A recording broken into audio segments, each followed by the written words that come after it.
dissuader.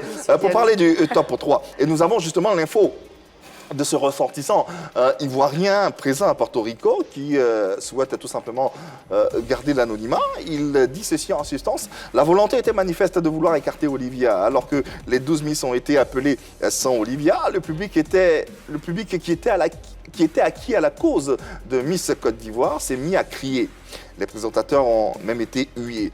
D'où le revirement des organisateurs qui ont demandé aux présentateurs d'appeler Olivia. Explication du fameux 12e ex-aequo. Autre chose, dit-il, je le cite, quand les présentateurs ont appelé Olivia en sa qualité de 2e dauphine, le public s'est encore mis à huer les organisateurs. Eh ben, dis donc. Ah oui. Quand même. Ah oui. Une Miss qui est au top, qui séduit le monde. C'est quand même fort, ça. C'était quand même fort, oui. On parle au conditionnel. Hein. Oui, au conditionnel, oui. On n'était pas même quand même d'observateurs. On a observé, on a vu, on a observé le processus. Olivia était la meilleure, ça il faut le dire. Elle n'a pas été couronnée, mais elle était la meilleure. Oui. Justine, vous avez entendu les propos de ce ressortissant. Qu'est-ce que vous... Oui, c'est tout à fait ce que j'ai entendu aussi, parce qu'il y a une délégation ivoirienne avec qui j'étais en contact. C'est exactement ce qui s'est passé là-bas. Mais bon, finalement, à la fin, quand on regarde, j'ai des vidéos qui m'ont été rapportées, parce qu'on a notre community manager qui était sur place, qui ont été rapportées. Tout le monde venait vers Olivia, allait vers les parents pour dire c'est elle la vie. Attends, c'est elle qu'on connaît. Tout le monde venait prendre des photos. L'orchestre philharmonique voulait prendre des selfies. Ils abandonnaient la Miss de l'autre côté et ils voulaient vraiment faire des photos avec Olivia. Oui, justement, l'orchestre philharmonique faut qu'on en parle. Qui était derrière. Est-ce que vous avez vu leur réaction dès que Olivia est sortie la première fois en blanc? Ils se sont tous retournés, effectivement, pour la regarder. C'était flagrant, c'était incroyable. Justine, je ne sais pas si c'était leur candidate. Cette partie, mais oui, Olivia a un charisme énorme. Vous vous retrouvez dans la même pièce qu'Olivia, vous avez des frissons à tout moment. C'est-à-dire, ne serait-ce que sa présence, elle dégage quelque chose. Valoriser son potentiel. Avoir confiance en soi. Jamais baisser les bras. Fun, fraîche. Ou bien. Chic, propre et toujours fraîche. Pressia Fresh. Pressia Fresh. Vivez plus fraîche. On l'a dit, on l'a redit, elle dégage quelque chose.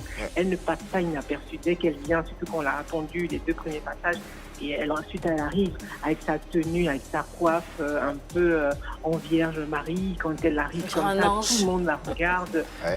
Et voilà, les gens sont waouh, c'est qui ça en fait? Incroyable, et, incroyable. Ça s'est pas caché, hein, on ne pouvait pas le cacher. C'est quelqu'un qu'on ne veut pas cacher. En fait. Parlons du trio gagnant à présent. Pologne en première position, Miss Monde, première dauphine USA, États-Unis, 2e dauphine Côte d'Ivoire. Comment jugez-vous ce trio déjà? Moi? Oui, Justine, oui. Oui, écoutez, c'était pas du tout, à part Olivia dans le trio, c'était pas du tout ce que j'attendais. Vous attendiez qui, vous? J'attendais, moi, le Venezuela, l'Inde et la Côte d'Ivoire à ce niveau-là. J'attendais pas du tout les États-Unis. Par contre, j'avais prédit que les États-Unis allaient gagner le concours Beauty with Purpose parce qu'elle a beaucoup de projets, elle a beaucoup travaillé pour ça. C'était clair qu'elle gagne ce concours-là. Mais jusqu'à être dans le top 2, ça c'était étonnant pour moi. Et surtout la Pologne qui vient de nulle part, on va dire, qui n'était classée nulle part. Très jolie femme quand même, hein, très très belle dame, qui était assortie d'ailleurs, la couronne bleue était assortie à sa robe. C'est pas prémédité ça? J'allais le dire. Oh là là. Oui, le complot. C'était prémédité. Donc là, aujourd'hui, si vous allez sur le site de Miss Monde, sur les pages de Miss Monde, vous verrez, hein, les gens ne sont pas contents du tout. Il y a eu le comité Miss Monde a fait un message pour dire on soutient l'Ukraine et tout ça avec une photo de la Miss de Pologne et la Miss américaine. Ils ont coupé Olivia qui n'est pas dans la photo et tout le monde les gens sont en train de les allumer là-bas. Donc c'est un peu, enfin, voilà, on dit, on a tous compris ce qui s'est passé, on a compris. C'est encore sur les réseaux sociaux, vous pouvez le voir. Monsieur Diallo. Ah oui, quand j'ai vu ce trio, je me suis mis à interroger un peu le passé. En 2010. Interroger le passé. Ah oui, interroger l'histoire. En 2010, la même scène s'est produite à Miss World.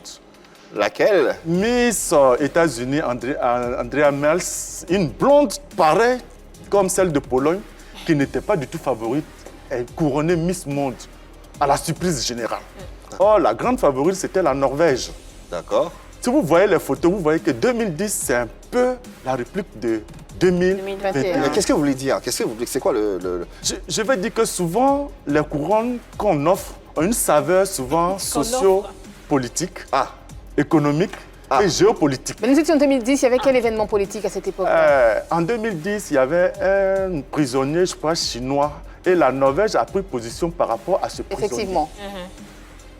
Et c'est ce qui est... C'est un journaliste chinois, effectivement. Justement, un journaliste, justement.